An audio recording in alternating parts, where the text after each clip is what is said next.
Na omokonye bumuraya sekiama gia Jubilee Dr. Fred Okego Matiang'i igo anyare kuburia amasabo anyare kubuchigwa chingaki chiga kubo mono chase abarayi bunere baguchukurigia amabaga kaukona kurwase kanisa ya Good News CDA kose kanisa ya Adventista ya Good News kurwase county ya Embu nikubono anyara kubura buna nterbu yako korera na amasabo na kubo mona sabo riri hava Kenya banyare kumuvika amasabo chingaki chiga kiro siasa egendrete kubucha ime yensi ya Kenya.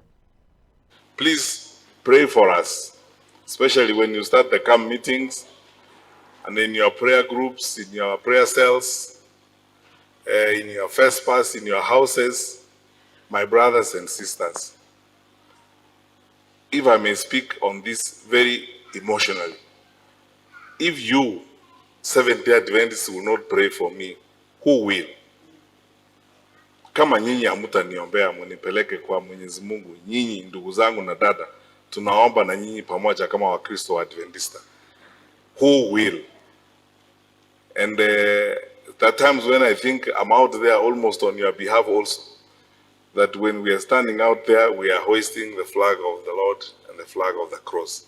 So let's go forward together and support the work of the Lord and work with each other to serve the Lord through serving our country. And we are ready to serve our country effectively in an exemplary manner as a way of serving the Lord. Sasa ninawaombea mema na majaliwa ya Mwenyezi Mungu tutakuwa pamoja. And we will participate in all the activities that we are supposed to participate. Now that I'm an associate member of the AMO,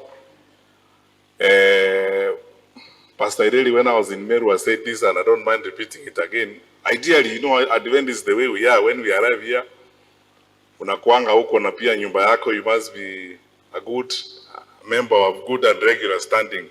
Mheshimiwa Kimari, I would have been here with my wife, but she is serving in another congregation where she has a responsibility.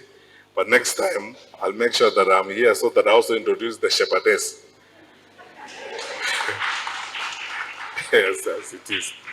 May God bless you indeed. Thank you so much.